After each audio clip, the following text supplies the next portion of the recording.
Super Bengaluru rock star Rohit ಜೊತೆ 92.7 big FM ಕೇಳ್ತಾ ಇದ್ದೀರಾ. ನಿಮ್ಮ ರೋಹಿತ್ ಜೊತೆ ನಮ್ಮ ಸೂಪರ್ ಶೋನಲ್ಲಿ ದಸರಾ ಹಬ್ಬನ ಸೆಲೆಬ್ರೇಟ್ ಮಾಡ್ತಾ ಇವತ್ತು ಮೇಘ ಅವರಿದ್ದಾರೆ. ಲೇಡೀಸ್ನ ರೆಪ್ರೆಸೆಂಟ್ ಮಾಡ್ತಾ ಈ ಯುದ್ಧದಲ್ಲಿ ಭಾಗವಹಿಸಕ್ಕೆ ಇನ್ನೊಂದು ಕಡೆ ಮಂಡ್ಯನ ಹಾಗೂ ಗಂಡಸರನ್ನ ರೆಪ್ರೆಸೆಂಟ್ ಮಾಡ್ತಾ ನಿತಿನ್ ಅವರಿದ್ದಾರೆ ಯುದ್ಧದಲ್ಲಿ ಮಹಿಳೆಯರನ್ನ ಸೋಲ್ಸಕ್ಕೆ.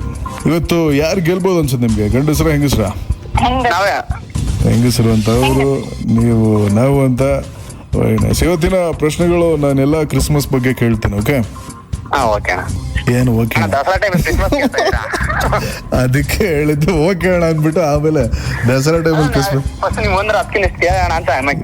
ಇಲ್ಲ ಮಗ, ಎಲ್ಲ ದಸರಾ ಬಗ್ಗೆನೇ ಇರುತ್ತೆ. ಎಲ್ಲ ಈಸಿ ಪ್ರಶ್ನೆಗಳೇ. ನಾನು ಮೊನ್ನೆ ಕೂಡ ಕೇಳಿದಾಗ ಹೆಂಗೆ ಪ್ರಶ್ನೆಗಳಿತ್ತು ಅಂದ್ರೆ ದಸರಾ ನಿಮಗೂ ಕೂಡ ಕೇಳ್ತೀನಿ. ದಸರಾ ಆನೆಗಳು ಹೋಗುತ್ತಲ್ಲ ಜಂಬೂ ಸವಾರಿ, ಅದ್ರಲ್ಲಿ ಎಷ್ಟು ಆನೆಗಳು ಇರುತ್ತೆ ಹೇಳಿ?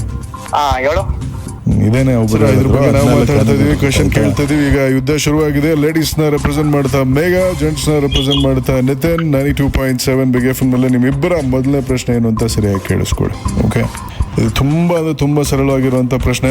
ಇದಕ್ಕೆ ಯಾರು ಮೊದಲು ಉತ್ತರ ಕೊಡ್ತಾರೋ ಆ ಉತ್ತರ ನಾವು ರಿಜಿಸ್ಟರ್ ಮಾಡ್ಕೊಂತೀವಿ. ಎರಡನೇ ಬಾರಿ ಯಾರಾದ್ರು ಅದೇ ಉತ್ತರ ಕೊಟ್ರು ಅದು ನಾವು ಕನ್ಸಿಡರ್ ಮಾಡೋಕ್ಕಾಗಲ್ಲ. ಓಕೆನಾ? ಈಗ ಮೈಸೂರು ದಸರಾ ಆಚರಣೆ ಎಷ್ಟು ದಿನಗಳ ಕಾಲ ನಡೆಯುತ್ತೆ? 9. ನೀವೇನು ಹೇಳ್ತೀರಾ ಮೇಘ? 10 ದಿನ. ಓಕೆ, ಉತ್ತರ ನಾವು ಕೊಡೋಣ.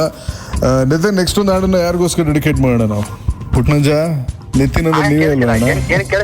ನೆಟ್ವರ್ಕ್ ಚೆನ್ನಾಗಿರೋ ಜಾಗ ಬನ್ನಿ ಸರ್, ನಮ್ದು ಲ್ಯಾಂಡ್ ಅಲ್ಲ. ಅದೇ ನೆಕ್ಸ್ಟ್ ಹಾಡನ್ನ ಯಾರಿಗೋಸ್ಕರ ಡೆಡಿಕೇಟ್ ಮಾಡ್ತೀರಾ ಅಂತ ಕೇಳಿದ್ ನಾನು. 3 ವರ್ಷ ನಾನು ಲವ್ ಮಾಡ್ಕೊಂಡು ಮದುವೆ ಹಾಕಿ ಅಂತ ನಂಬಿಸ್ಬಿಟ್ಟು ಮೋಸ ಮಾಡ್ದ ನನ್ನ ಹುಡುಗಿಗೆ, ಎಕ್ಸ್ ಲವರ್ಗೆ. ಮೋಸ ಮಾಡ್ಬಿಟ್ಲ ಮಗ? ಹೌದಣ್ಣ. ಅಲ್ಲ, ನೀ ಏನ್ ನೆಕ್ಸ್ಟ್ ವರ್ಷ ಫೆಬ್ರವರಿನಲ್ಲಿ ಮದುವೆ ಅದು ಇದೆಲ್ಲ ಹೇಳ್ತಾ ಇದ್ದೆ. ನೆಕ್ಸ್ಟ್ ಮಂತ್ ದೀಪಾವಳಿಗೆ ಎಂಗೇಜ್ಮೆಂಟ್ ಮಾಡ್ಬೇಕಂತ ಮಾಡಿದ್ರು ಮನೆ ಎಲ್ಲ. ಇವಾಗ ಇಲ್ಲ, ನಾನು ಬೇರೆ ಇಷ್ಟಪಡ್ತೇನೆ ಅಂತ ಹೇಳಿ ಮೋಸ ಮಾಡಿದ್ಲು. ಅವಳಿಗೆ ಡೆಡಿಕೇಟ್ ಮಾಡ್ತೀನಿ. ನಿಮ್ಮ ಹತ್ರನೇ ನಿಮ್ಮ ರೇಡಿಯೇಷನ್ ಪ್ರಪೋಸ್ ಮಾಡಿದೆ ಅವಳಿಗೆ. ರಿಯಲಿ ಸಾರಿ ಮಗ, ರಿಯಲಿ ಸಾರಿ ಈ ತರ ಆಗಿದೆ ಅಂತ. ಇಲ್ಲ ಅಣ್ಣ. ರಾಕ್ ಸ್ಟಾರ್ ರೋಹಿತ್ ಜೊತೆ 92.7 ಬಿಗ್ FM ಕೇಳ್ತಾ ಡಾರ್ಲಿಂಗ್ಸ್, ನಿಮ್ಮ ರೋಹಿತ್ ಜೊತೆ ನಮ್ಮ ಸೂಪರ್ ಶೋನಲ್ಲಿ.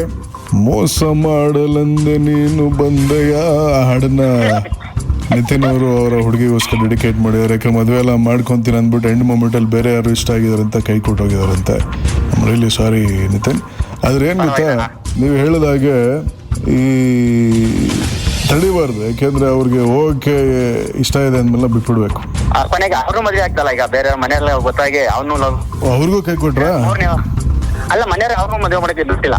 ಅವ್ರ ಬ್ಯಾಕ್ ಗ್ರೌಂಡ್ ಎಲ್ಲ ಏನು ಚೆನ್ನಾಗಿಲ್ಲ. ಮನೆ ಅದು ಮುಂದೆಯವರು ಅವ್ರ ಕಡೆ ಏನೂ ಇಲ್ಲ ಅಂದ್ಬಿಟ್ಟು ಅವ್ರನ್ನೂ ಮದುವೆ ಮಾಡ್ತಾರೆ. ಹೋಗ್ಲಿ ಬಿಡಿ. ಈಗ ಸದ್ಯಕ್ಕೆ ನಾನು ಕೇಳಿದಂತ ಪ್ರಶ್ನೆ ಏನು ಅಂದ್ರೆ, ದಸರಾ